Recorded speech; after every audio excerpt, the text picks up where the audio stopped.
So this is Baruch Fleischman here.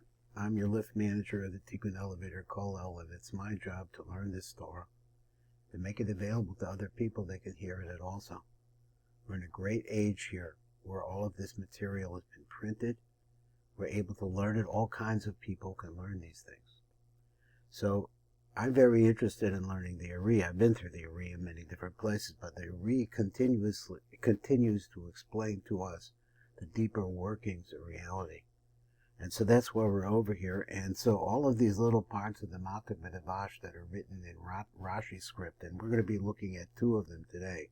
This is one, and it continues on the next page, and then there's another one, little one down below. So we're going to have to picture these things, and when we learn the Ari, I really have to decide how much detail I want to go into for those who really don't have a great background. So that's what the Ari is really, opening doors, but you have to be able to make your way to the door. So let's read what the Malkut Medavash brings us here for this piece of Zohar that we want to learn in a minute, and it says like this.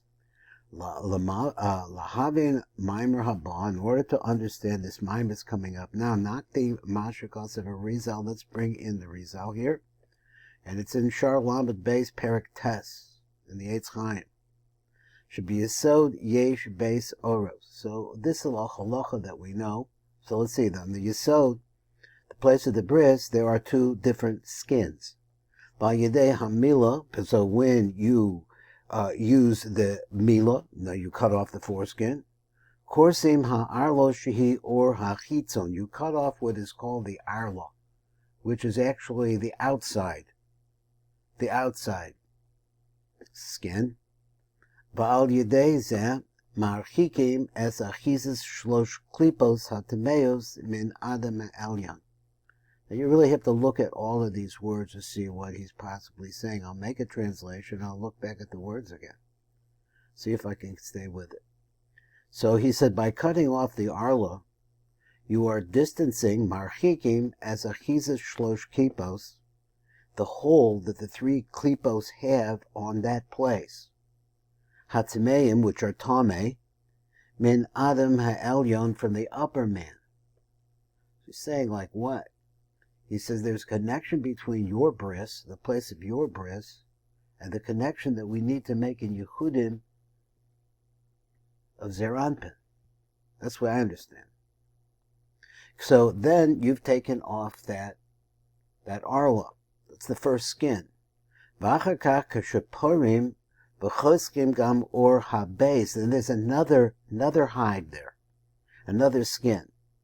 And when you cut that one off, he says when you reveal it, and when you cut it off, he says gam or habez oz mizgala ha'atara, then you see the pure tip of the yesod. So the concept here is that as you are doing that, you are preparing the upper yichud for that possibility.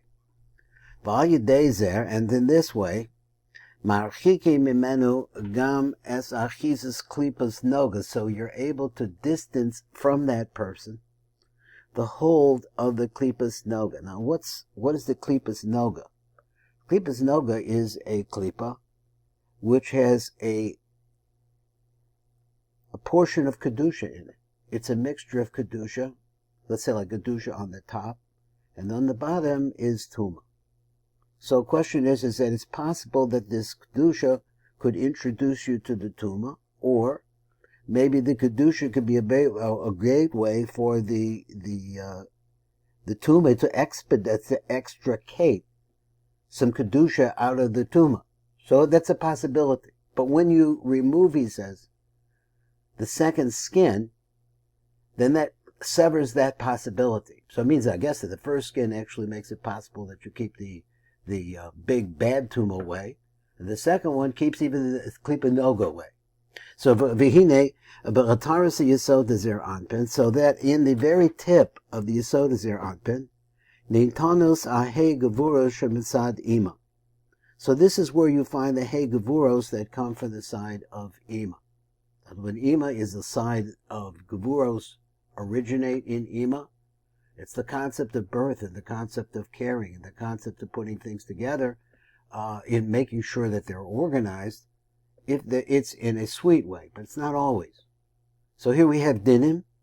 So they represent these 5 gevuros. So therefore the Atara itself is called by the name Kol, which is a gematria of 50. Gematria Mi has the same gematria as Mi. In other places we see that Mi refers to Bina. And we see this also from the 50 gates and other ideas which are allusions to Bina. Al Shem, and she's called Mi, Al Shem Ehe Gevura Shokol Echos Kolula Me'eser Shegematria Mi. So he says because each of the 5 gevuros, they have 10 parts to them. Each one of the 5 is 10. That makes 50. That makes Ima. Ima holds these 50 parts. But Ha'he gevuros ovros me'ataras yesod zer anpin. So now these gevuros, which are deposited into zer anpin, they pass through his body, which is his chagat nai or his chagat neim, and they're actually in his chagat nai, and they're in the tip of the Yesod Zer Anpin, and he's going to deposit them in the Nukva. And where does he put them? He puts them in the Das Derachel, which is the top of her middle line, the middle line of her body. So that really is, I would think that the Das of Rachel, let me see just what a second, her Keser is at the Chaz of Zer Anpin, but her Chabad is more or less at the, I guess it's at the Yesod of Rachel. Asher Kenegda, which is opposite that place. Because now the Hegevuras are able to break through the walls of the Ataras Atzma of Zer Anpin. I think the Lohoyer Derek Stadi Dofne Hatara, and they start shining through the walls. So he says this Tipa, these 5 Gevuros, rather they're deposited in the walls of Zer Anpin, where Zer Anpin, that is the upper man, because of the removal of the 2 skins that cover over the Arla, that is the Arla and the Priya. I guess those are the right words. The first word is supposed to be the Mila and the Priya. So those 2 make it possible for Zer Anpin to be completely prepared to deliver the Gevuros to the Yesod of the Nukva. Dofne Atar break open the Fisha Gevar Ein Sham, or because you've removed the or, so now that it is not covered by anything and the light can shine. This is the Kavanah that you have to have at a bris milah. Very interesting. This is the Kavanah. That you are making it possible for the light of Zer Anpin to be able to shine into his Nukva. Nechtach misham al because now the skin has been removed. Now it says like this, going on a little bit more. It's very interesting there. So now you're getting into the secret of that.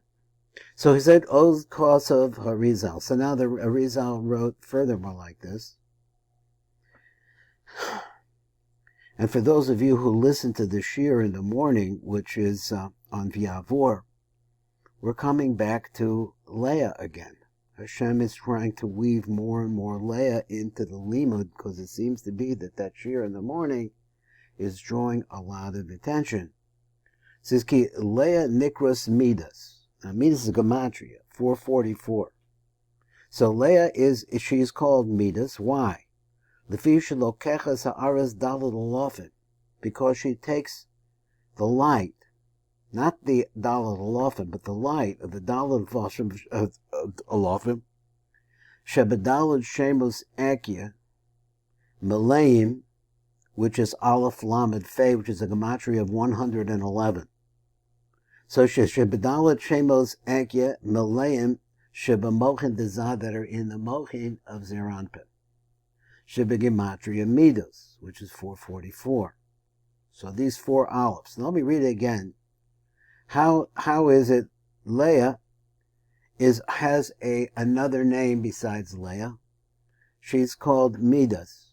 And the reason why, because she takes 4 alafim that come from 4 different names of Echia, that is for those who know, it is Kasa Kama